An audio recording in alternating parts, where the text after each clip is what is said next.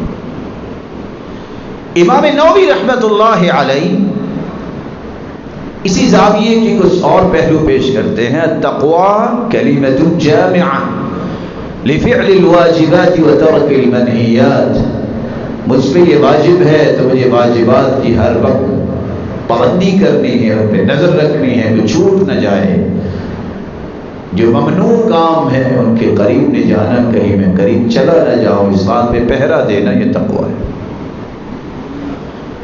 علماء نے ایک 10واں زاویہ بھی پیش کیا ہے، اللہ یراک حیث نہاک وَأَلَّا يَفْتَقِدَكَ حَيْثُ أَمَرَكَ۔ اللہ نے جن جگہوں پہ جانے سے منع کیا ہے، زندگی کی آخری سانس تم کو وہاں نہیں جانا چاہیے کہ تمہارا رب دیکھ رہا ہو، چلا گیا ہے۔ اور جہاں حکم ہے آنے کا، مسجدیں، اللہ کے گھر، نیکی کے کام، ان جگہوں سے کبھی غائب نہیں ہونا۔ اللہ دیکھ رہا ہے کہ میرا بندہ موجود ہے۔ اللہ عز و جلال یہ تقوی ہر ایک کو نصیب فرما دے۔ رسول اکرم صلی اللہ علیہ وآلہ وسلم نے اس لیے صحابہ کرام کو یہ باتیں سمجھائیں قرآن کی روشنی میں کہ جب تک تقوی نہیں ہے اس وقت تک قبولیت کی وہ خواب شرمندہ تعبیر نہیں ہوتی جس کے لیے ہر شخص تڑپتا رہتا ہے۔ تقوی کے بنیادی طور پہ 3 مراتب ہیں۔ آپ گریجولی چلیں، اپنے آپ کو اس بلندی تک پہنچائیں جو مقصود شریعت ہے، مطلوب شریعت ہے۔ پہلا سٹیپ امام ابن القیم رحمۃ اللہ علیہ فرماتے ہیں، حمیۃ القلب والجوارح عن الآثام والمحرمات۔ اگر آپ سمجھتے ہیں کہ میں اتنا مضبوط نہیں اور مجھے مضبوط ہونا ہے اور متقین کی صف میں کھڑا ہونا ہے، آپ پہلا سٹیپ یہ لیجیے، دل اور جسم۔ اس دل میں حرام چیزوں کی تمنا اور گناہ کے جذبات کو چھٹک دیجیے اور جسم کو حرام اور گناہ سے بچا لیجیے۔ یہ پہلا اور مضبوط جو ہے یہ سٹیپ ہوگا جو آپ کو واقعی سیڑھیاں چڑھنے میں آسانی ہے. یہ پہلا درجہ ہے. اور دوسرا درجہ امام ابن القیم رحمۃ اللہ علیہ فرماتے ہیں الحمیہ عن المکروہات. ایک بات تھی حرام کا دائرہ جس پہ عذاب ہے، سزا ہے، آپ اس دائرے کو کلوز کر چکے. نیکسٹ فیز یہ آئے گا کہ یہ چیزیں مکروہ ہیں، ناپسندیدہ ہیں شریعت میں. آپ اس پہ چھری چلائے اور قربانی کر چکے ہیں کہ میں ناپسندیدہ چیزیں جو ہے مکروہات ہیں شریعت میں ان کے بھی قریب نہیں جاؤں.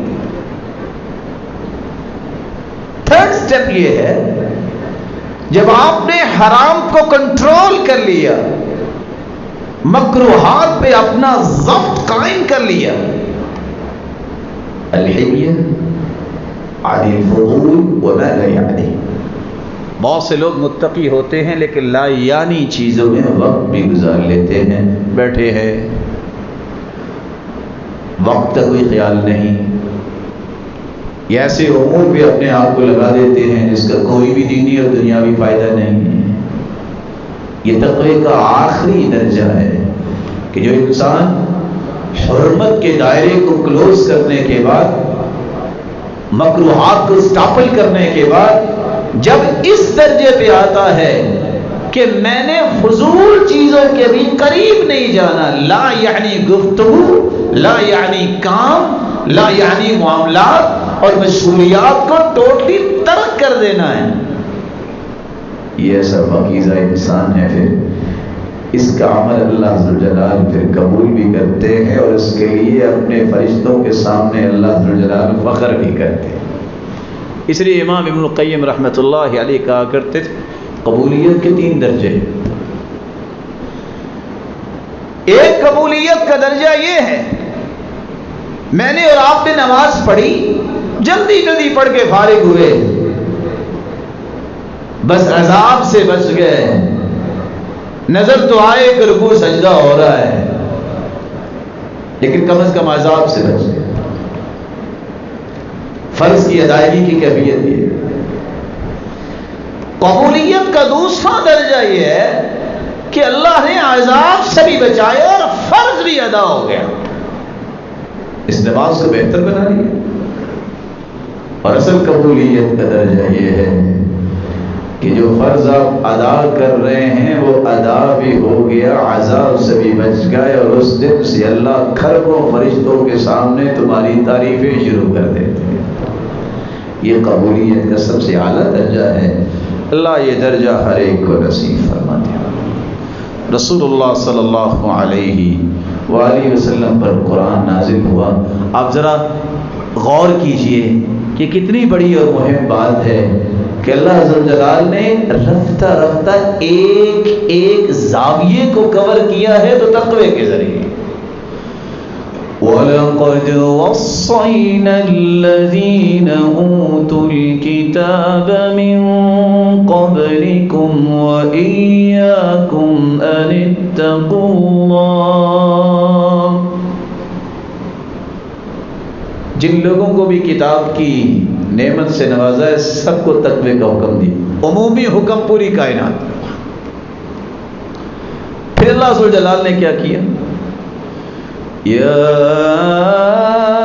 ایھا الرسل کلوا من الطیبات واعملوا صالحا انی بما تعملون علیم وَإِنَّ هَذِهِ أُمَّتُكُمْ أُمَّةً وَاحِدَةً وَأَنَا رَبُّكُمْ فَاتَّقُونِ. اللہ نے تمام رسولوں کو باقاعدہ تقوی کا حکم دے، عمومی پوری کائنات کے لیے حکم، پھر رسولوں کے لیے حکم، پھر اللہ نے بطور خاص مومنوں کو الگ سے کہا یا ایھا الذین آمنوا اتقوا اللہ، ایمان والو تم تقوی اختیار کرو۔ اس سے بڑی حیرانگی یہ ہے جو اتقى الناس علی وجہ الارض، روئے زمین پہ جس جیسا متقی انسان اللہ نے پیدا ہی نہیں کیا، محمد مصطفیٰ صلی اللہ علیہ وسلم، اللہ نے ان کے لیے الگ سے حکم نازل کیا، یا ایھا النبی اتق اللہ، میرے محبوب آپ بھی تقوی اختیار کرو۔ اور اس پیغمبر کی سب سے بڑی وصیت یہ ہوتی، جب بھی کوئی صحابی وصیت کی طلب کرتا، نصیحت طلب کرتا، آپ یہی کہتے، اتق اللہ، بس اللہ سے ڈر جاؤ۔ آخر یہ کتنی بڑی نعمت ہے جو بار بار اللہ کے رسول اس بات کی طرف توجہ دلا رہے ہیں، اور اللہ کے رسول نے فرمایا اتق اللہ حیث ما کنت، جہاں بھی تم ہو تمہیں اللہ سے ڈرنا چاہیے۔ اور حیرانگی کی بات یہ، سورۃ شعراء کے اندر اللہ نے انبیاء کے قصے بیان کیے ہیں، ہر نبی نے اپنی قوم کو بھی یہ وصیت کی ہے، نصیحت کی ہے، وہ کیا ہے؟ فاتقوا اللہ واطیعون، فاتقوا اللہ واطیعون، فاتقوا اللہ واطیعون، تقوی اللہ کا اختیار کرو، اور جو میں کہتا ہوں میری بات مانو، میں اللہ کی طرف سے پیغمبر بنا کے بھیجا۔ یہ ساری کی ساری باتیں کیوں اللہ نے اتاری؟ راز یہ ہے انما یتقبل اللہ من المتقین، اللہ اصل میں عمل قبول کرتے ہی ان کا ہے جو متقی ہوتے ہیں۔ یہ اللہ نے کیوں ایسا کہہ دیا؟ بار بار 258 مرتبہ تقوی کا حکم قرآن میں آیا، 258 مرتبہ۔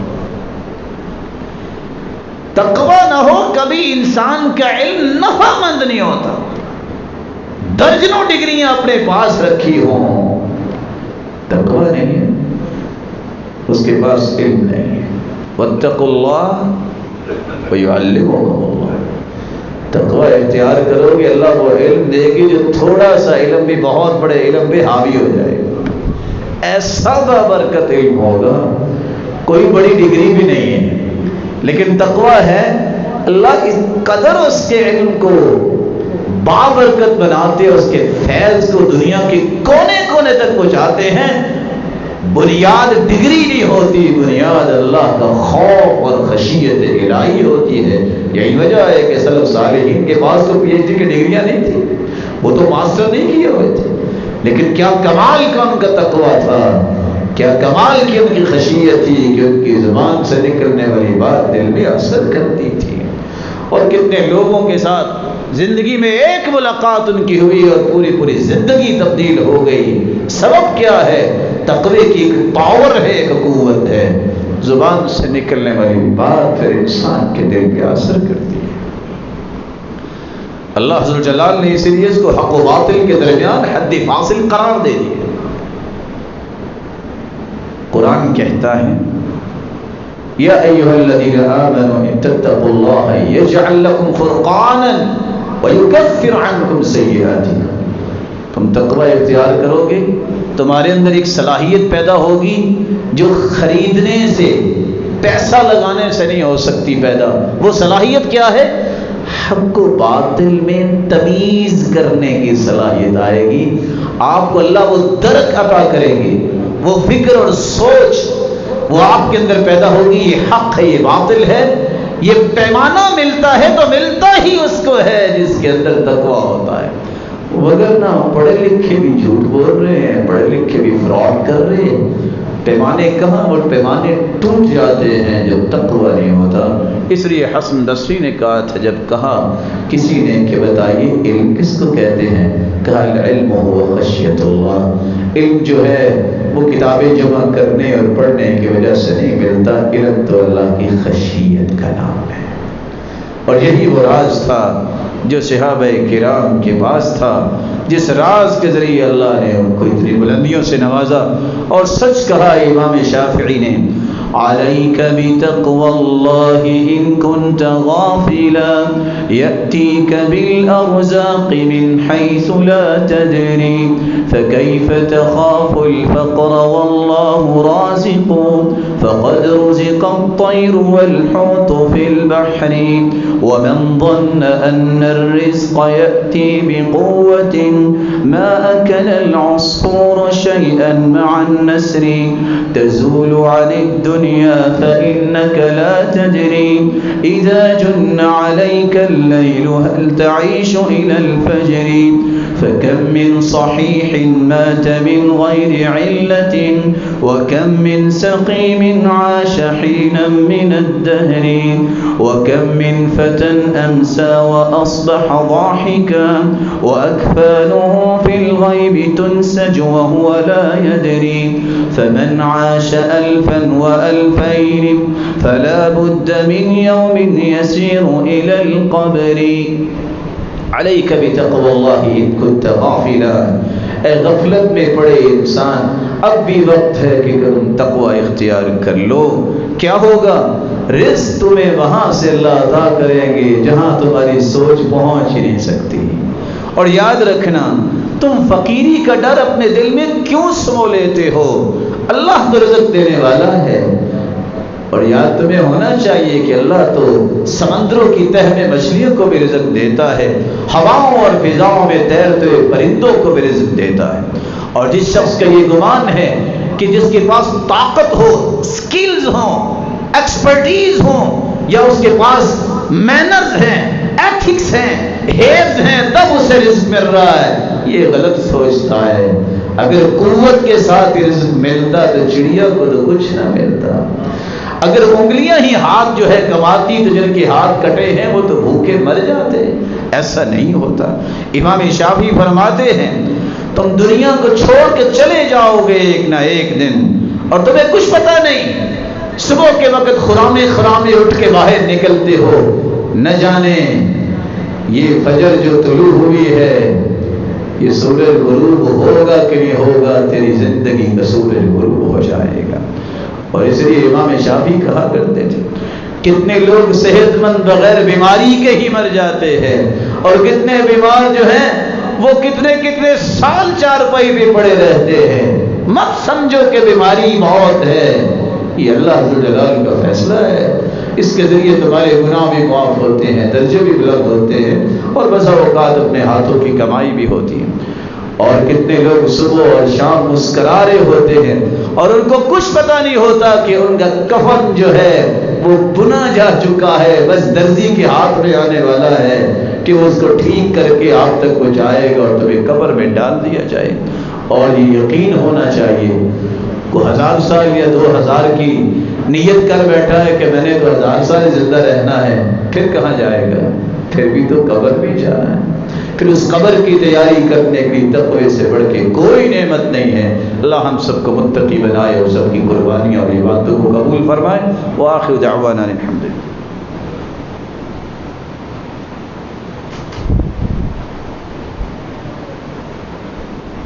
الحمد لله على إحسانه والشكر له على توفيقه وامتنانه.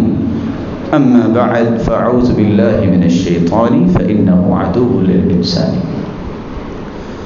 آپ نے تقوی کے 10 زاویوں کو سنا جس سے عمل قبول ہوتا ہے. میں کچھ 10 چیزوں کا تذکرہ کرنا چاہتا ہوں جس سے عمل قبول نہیں ہوتا. سب سے پہلی بات, قربانی ہو یا کوئی بھی عبادت ہو, جو شرک کرنے والا انسان ہے اس کا کوئی عمل قبول نہیں ہوتا. وَلَوْ أَشْرَكُوا لَحَبِطَ عَنْهُمْ مَا كَانُوا يَعْمَلُونَ. اللہ نے نبیوں کا, پیغمبروں کا, چنیدہ ہستیوں کا, چنے ہوئے لوگوں کا, جن کو اللہ نے چنا, سلیکٹڈ جو اللہ تعالیٰ نے لوگ بنائے, ان کے بارے میں کہہ دیا اگر انبیاء بھی شرک کرے تو ان کا بھی کوئی عمل قبول نہیں. اس لیے شرک کے قریب نہ جائے. زبان کا شرک ہو یا عمل کا شرک ہو, اللہ کی ذات میں, اللہ کی صفات میں, اس کی ربوبیت میں, اس کی الوہیت میں, اس کی اسماء و صفات میں کسی کو شریک نہ کرے. وہ ذات کے اعتبار سے بھی بے مثال ہے. لیس کمثلہ شیء وہو السمیع البصیر. نہ اس کی ذات جیسی کوئی ذات ہو سکتی ہے، نہ صفات جیسی کوئی صفات ہو سکتی ہیں، نہ اس کے مبارک اور خوبصورت ناموں جیسے کسی کے نام ہی ہو سکتے ہیں. دوسری بات جس سے عمل قبول نہیں ہوتا، ریاکار کا عمل قبول نہیں ہوتا.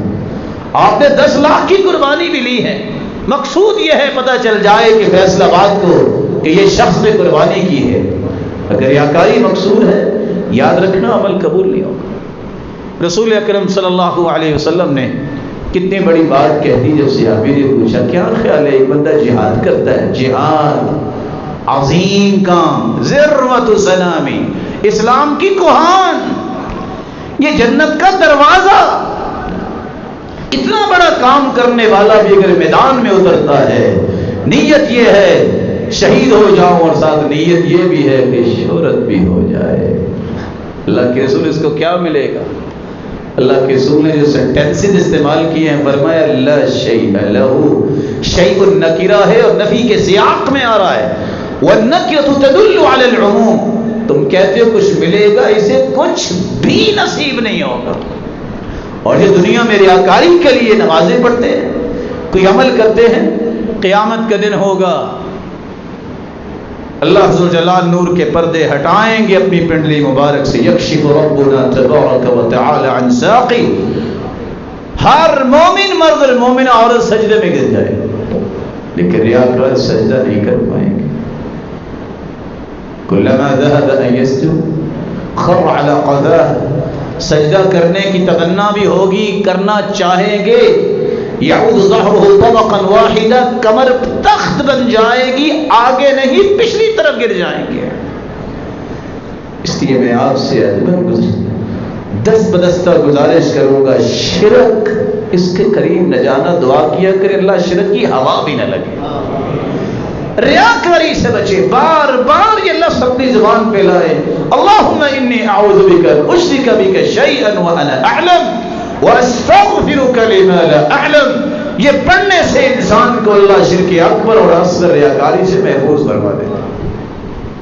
سیدنا عمر کہا کرتے تھے اللہم اجعل عملی کلہ صالحا، اللہ میرا ہر عمل صالح بنا دے، واجعلہ لوجہک خالصا، اللہ اپنی رضا کے لیے اسے خالص کر لے، ولا تجعل فیہ لأحد نصیبا، اللہ کسی کا حصہ نہ اس پہ رکھنا، صرف تیرے لیے عمل ہے.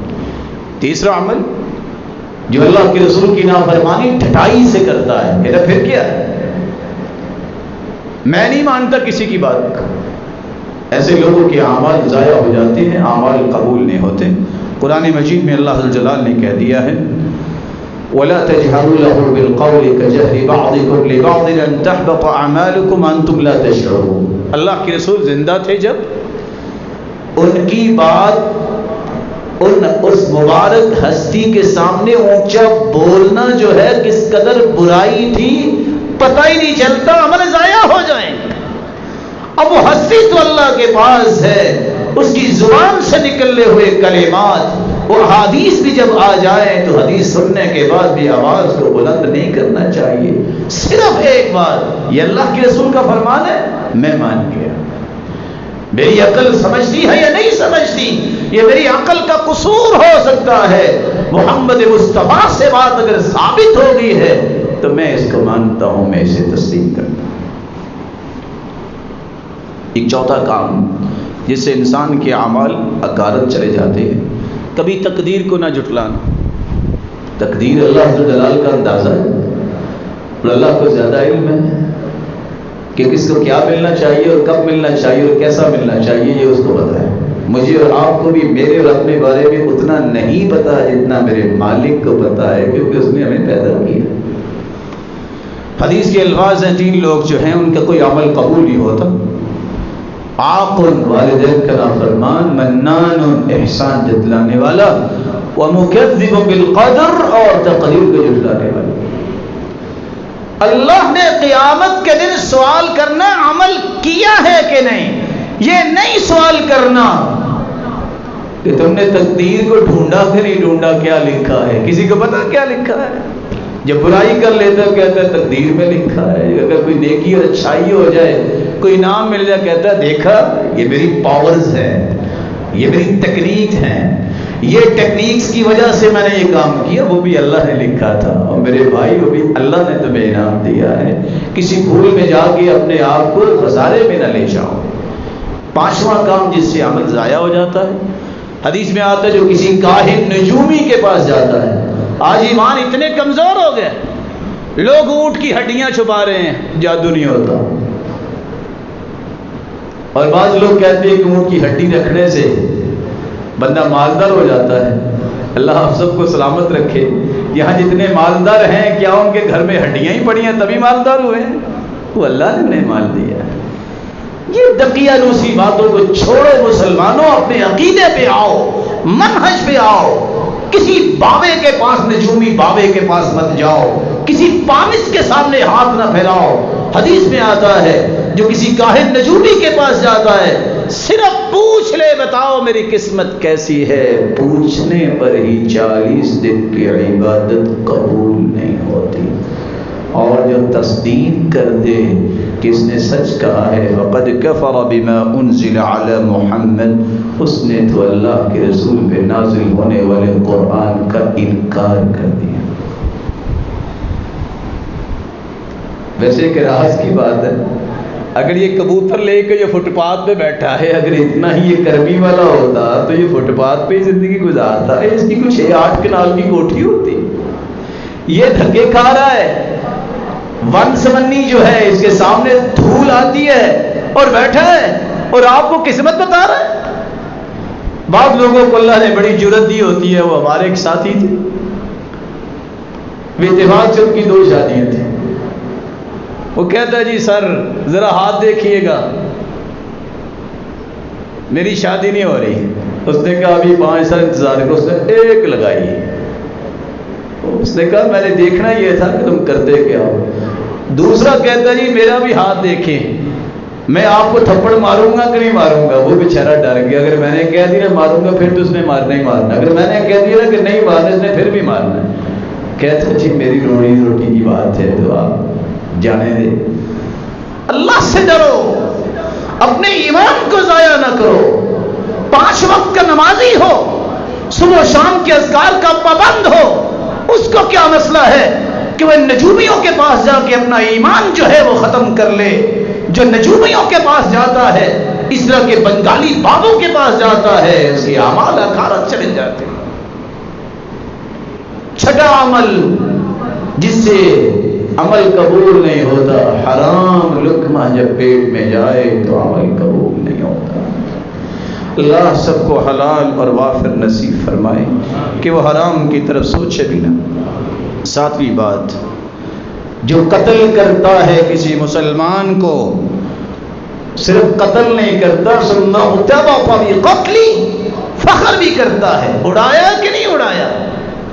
ایسا فخر کرنے والا لم يقبل منه صرف ولا عدل، ایسے شخص کے بھی کوئی فرضی عبادت اور نفلی عبادت قبول نہیں ہوتی۔ 8واں شخص، شراب میں دھت رہنے والا، اس کا عمل بھی قبول نہیں ہے۔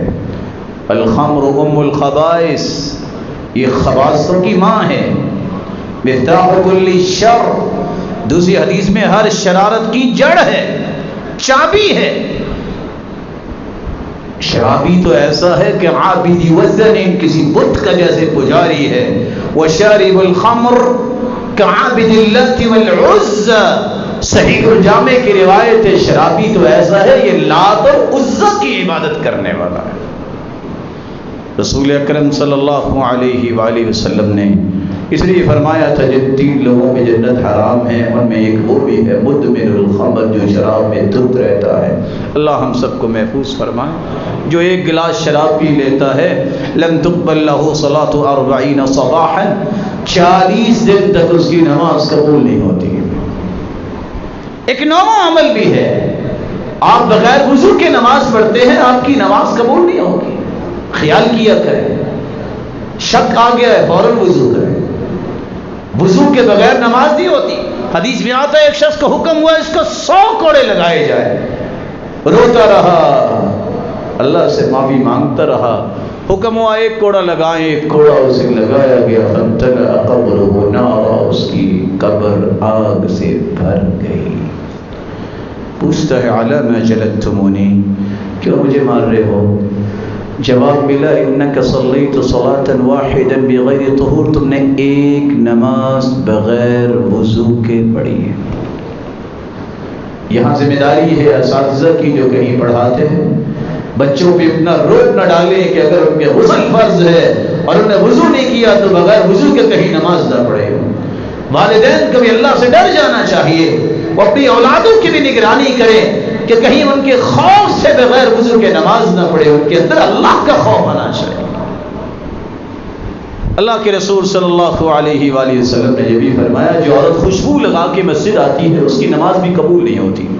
ایما امرأة تطیبت ثم خرجت الى المسجد لم تقبل لها صلاة حتى تغتسل، جو خوشبو لگا کے مسجد میں آتی ہے عورت جب تک وہ غسل نہیں کر لیتی اس کی نماز ہی قبول نہیں. ایسا عطر لگا کے نکلے جو مردوں تک عطر کی خوشبو پہنچے. اللہ کے رسول نے تو اتنی بڑی بات کہہ دی، فرمایا یہ تو زانیہ عورت ہے. اور تیسری روایت کے الفاظ ہیں جس نے خوشبو لگائی ہے فلا تقربن طیبا، جو مسجد جانا چاہتی ہے وہ خوشبو کے قریب نہ جائے. آپ صلی اللہ علیہ وسلم نے یہ بھی فرمایا 3 لوگوں کی نماز تو قبول ہونا دور کی بات ہے، کانوں تک بھی نہیں پہنچتی. ایسا امام جو اپنی برائیوں کی وجہ سے لوگ کہتے ہیں اس کے پیچھے نماز نہیں پڑھتی، جھوٹ بولتا ہے، طرح طرح کی ایسی برائیاں ہیں، وہ کہتے ہیں اس کے پیچھے نماز نہیں پڑھتی. یہ پڑھاتا بھی ہے، اس کے کانوں کے اوپر تک نماز نہیں جاتی. بہت مہم کام ہے، اس لیے اس مہم کام کے اختیار کرنے والوں کو بڑی احتیاطیں برتنی پڑتی ہیں. اللہ تعالیٰ ان کی حفاظت فرمائے اور انہیں سلامت رکھے. یہی امت کے سروں کے تاج ہیں. لیکن اللہ کے رسول صلی اللہ علیہ وسلم نے ایک دوسری بات بھی کہہ دی کہ جو عورت اپنے خامن سے ناراض ہو جائے جب تک راضی نہیں اپنے خامن کو کر لیتی اس کی نماز بھی کانوں تک نہیں پہنچتی. وہ الگ بات ہے کہ وہ کہتی ہوگی کہ تم جانتے نہیں ہو میں کون ہوں، میرا باپ کتنا امیر ہے، تم جانتے نہیں ہو میں کتنی پڑھی لکھی ہوں، تیری پڑھائی تیرے پاس ہے، لیکن محمد مصطفیٰ کا دین یہ کہہ رہا ہے تم اگر اپنی پڑھائی کے باوجود خامد کو ناراض کر کے سوتی ہو تمہاری نماز کانوں تک نہیں پہنچتی. اور ایسا غلام جب اپنے مالک کی اجازت کے بغیر بھاگ جاتا ہے جب تک واپس نہیں آتا اس کی نماز بھی کانوں کے اوپر تک نہیں جاتی. رسول اکرم صلی اللہ علیہ وسلم نے ایک بڑی بات کہہ دی اور یہ بات بھی سننے والی ہے. اذان سنتا ہے اس کے پاس شرعی عذر نہیں ہے اور وہ نماز پڑھنے کے لیے مسجد نہیں آتا، لم تقبل منہ الصلاۃ الذی صلی، وہ پڑھ بھی لے گا تو قبول نہیں ہوگی. علماء نے بڑی اس پہ تفصیلی گفتگو کی ہے، لیکن بات کتنی بڑی ہے، کوئی شرعی عذر نہیں، کام کاج سارے کر رہا ہے، مسجد نہیں آتا. ایسے شخص کی عبادت کے بارے میں کیا کہیں گے آپ؟ حدیث کی نص کیا ہے؟ لم تقبل لہ صلاۃ، اگر عذر ہو تو ایک نہیں 35 عذروں کا ذکر امام سیوطی نے کیا ہے. اس لیے مسجدوں کو آباد کرنا چاہیے. اللہ عز و جلال ہمیں ان لوگوں کی صف میں شامل فرمائے.